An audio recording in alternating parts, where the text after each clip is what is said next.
Assalamualaikum warahmatullahi wabarakatuh. Perkenalkan, nama saya Trilandari. Di sini saya akan mempresentasikan materi imunologi tentang imunologi mukosa.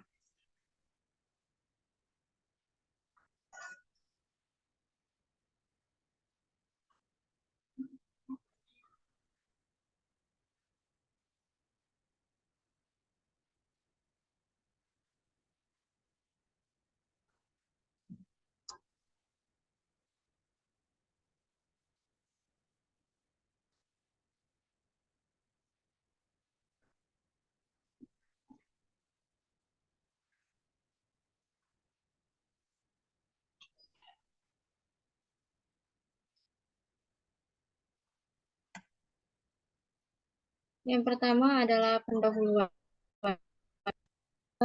Sistem imunitas mukosa merupakan bagian sistem imunitas yang penting dan berlawanan sifatnya dari sistem imunitas yang lain.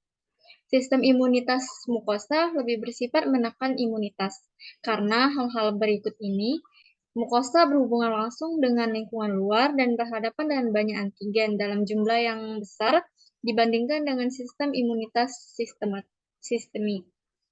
Kemudian, antigen yang telah menembus mukosa juga dieliminasi dan reaksi yang terjadi regulator. Hal ini untuk mencegah terjadi respon imun yang berlebihan.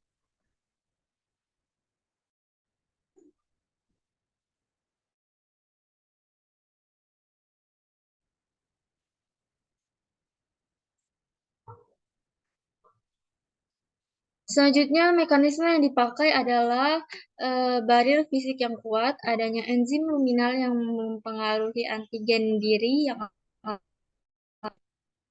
regulator spesifik yang diatur fungsinya oleh jaringan limfoid usus, dan adanya produksi antibodi A sekretori yang paling cocok dengan lingkungan usus. Semua mekanisme ini ditujukan untuk menekan respon imunitas. Di berikut ini gambar struktur imunologi mukosa.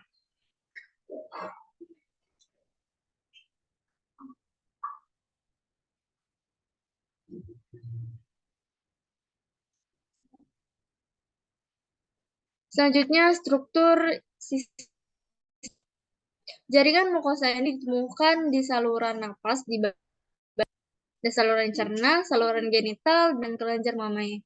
Sistem imun lokal ini merupakan 80% dari imun tubuh orang yang sehat.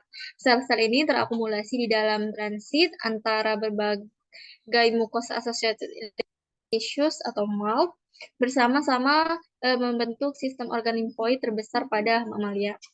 Sistem imun mukosa ini mempunyai 3 fungsi utama, yaitu yang pertama itu melindungi membran mukosa dari invasi dan kolonisasi mikroba yang berbahaya.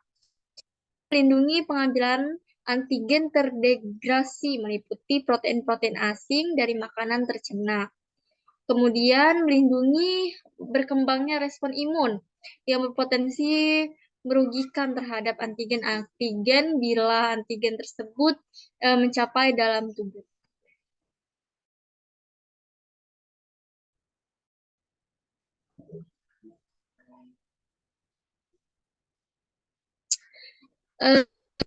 Itu sistem MALT terlihat sebagai suatu sistem imun komparteminasi yang bagus dan fungsinya itu esensialnya berdiri sendiri sistem imun. Dan secara fungsional itu MALT itu terdiri dari 2 komponen, yaitu ada jaringan limfoid mukosa terorganisir dan sistem imunologi mukosa yang tersebar.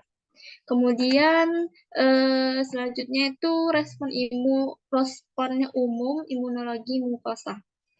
Antigen di rumen diambil oleh sel epitel abortif dan sel epitelial spesifik, yaitu sel membran atau sel mikrofold atau sel M di mukosa induktif di bawah atau langsung ditangkap oleh antigen persentase sel atau APC.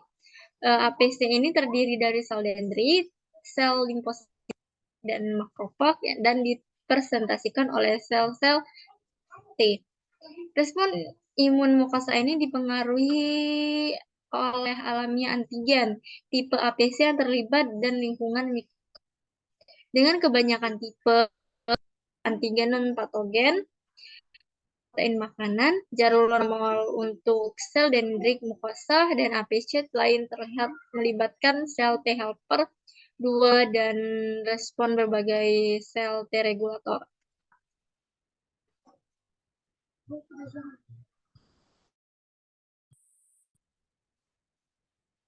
Selanjutnya itu mekanisme efektor dan regulator pada sistem imunologi mukosa. Yang pertama itu adalah mekanisme efektor. Di mekanisme efektor ini pembersihan antigen mekanis dan kimiawi yang ini terdiri dari berupa sistem imun innate yang merupakan neutrofil, fagosit, dan makrofag, dan sel dan NK, kemudian sel mast. Dan sel-sel ini berperan sebagai eliminasi patogen dan inisiasi sel imun adaptif. Kemudian, mekanisme pertahanan sistem imun adaptif ini di permukaan mukosa adalah suatu sistem yang diperantarai antibodi imunoglobulin kelas imunoglobulin predominan dalam sekresi eksternal manusia, dan imunoglobulin ini tahan terhadap protease sehingga cocok berfungsi pada sekresi mukosa. Kemudian induksi imunoglobulin A untuk melawan patogen protein terlalu ini bergantung pada sel T helper. Walaupun imunoglobulin A ini predominan sebagai mekanisme pertahanan humoral, imunoglobulin M dan imunoglobulin G juga diproduksi secara lokal dan berperan sebagai signifikan. Kemudian, sel T limfosit atau sitolitik mukosa atau CTL mempunyai peran penting dalam imunitas membersihkan patogen intraseluler.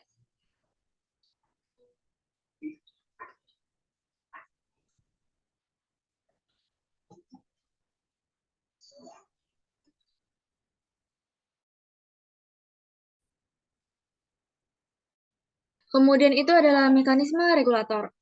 Dalam mekanisme regulator ini, sistem imunologi telah mengembangkan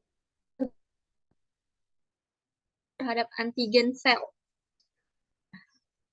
Antigen sel ini antigen lingkungan pada mikroflora, makanan, dan material udara terhirup. Toleransi tersebut melalui mekanisme aktivitas sel penginduksian kematian atau induced cell death. Alergi yang paling penting induksi sel T regulatory. Pada percobaan tikus sudah diketahui ada 4 sel T regulator, yaitu ada antigen indus CD4+, T helper 2 like cells yang memproduksi IL-4 dan IL-10, dan antagonis sel efektor T helper 1.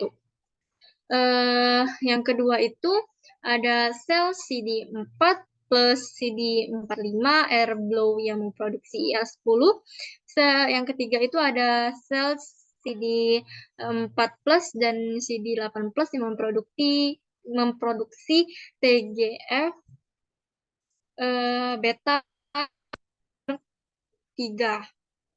Kemudian sel track atau CD4 plus CD25 plus yang mensubstresi proliferasi melalui contact defense mekanisme.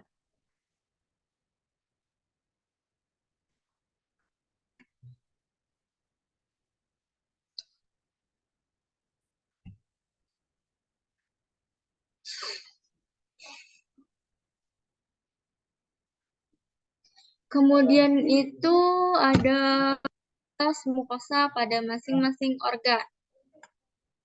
Yang pertama itu ada sistem imunitas mukosa pada saluran napas.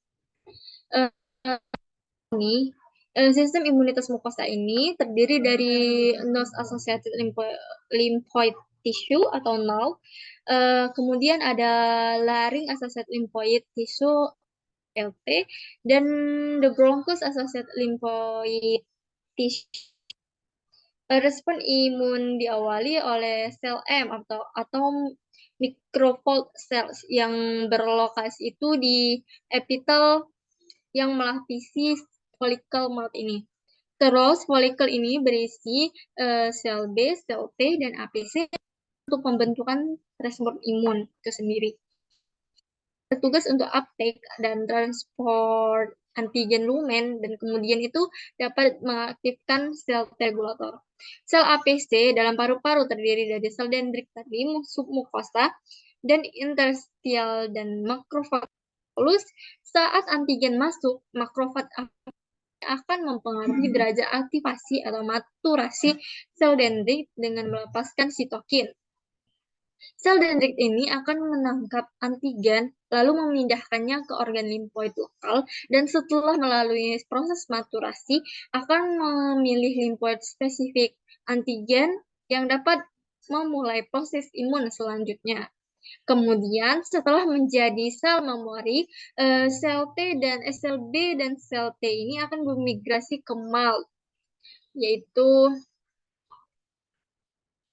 eh, dan juga ke kelenjar limfoid regional menuju darah perifer untuk dapat melakukan ekstravasasi ke ekstramukosa. Sel T spesifik antigen adalah efektor penting dari fungsi imun melalui sel terinfeksi yang lisis atau sekresi sitokin atau TH1 dan TH2. Perbedaan rasio dari folialisasi sitokin ini akan meningkatkan respon imun dan akan membantu sel B itu akan berkembang menjadi sel plasma imunoglobulin A.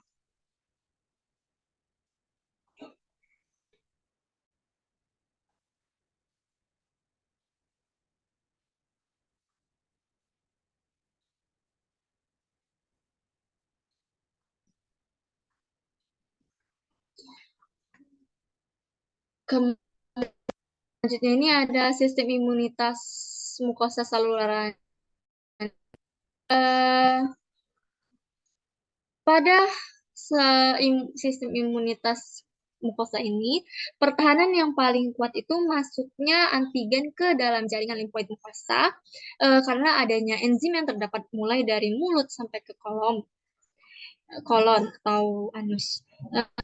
Enzim proteolitik ini yang ada di dalam lambung, yaitu ada enzim pepsin, trypsin, kemudian di dalam usus halus ini ada tripsin, chymotrypsin, protease pankreatik, berfungsi untuk digesti.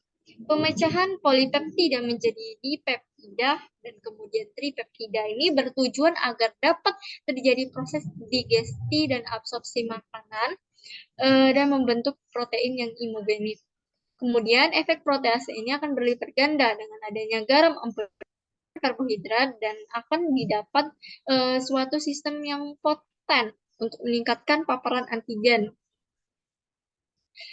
Kemudian glikoprotein musin melapisi permukaan epitel dari rongga hidung sampai ke rektum. Sel goblet yang menghasilkan mukus secara kontinu memberikan pertahanan yang kuat pada persambungan epitel. Pertahanan ini mencegah patogen dan antigen masuk ke bawah epitel, disebut juga proses eksklusi non-imun. Musin ini juga dia berfungsi untuk cadangan imunoglobulin A. Kemudian antibodi berasal dari epitel dan dikeluarkan ke dalam lumen. Pada alergi makanan, alergen yang menembus epitel akan menempel pada sel mas mukosa.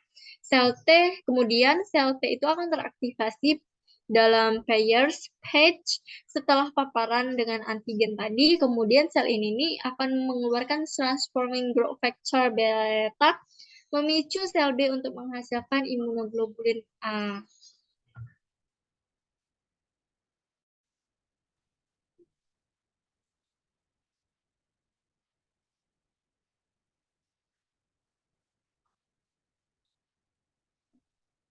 Oke, baiklah, sampai di sini presentasi saya mengenai imunoglobulin sorry, oke, baiklah, penjelasan saya tentang imunologi mukosa. Apabila ada salah kata saya mohon maaf. Apabila ada materi-materi yang kurang juga saya mohon maaf. Terima kasih. Billahi taufiq wal hidayah. Wassalamualaikum warahmatullahi wabarakatuh.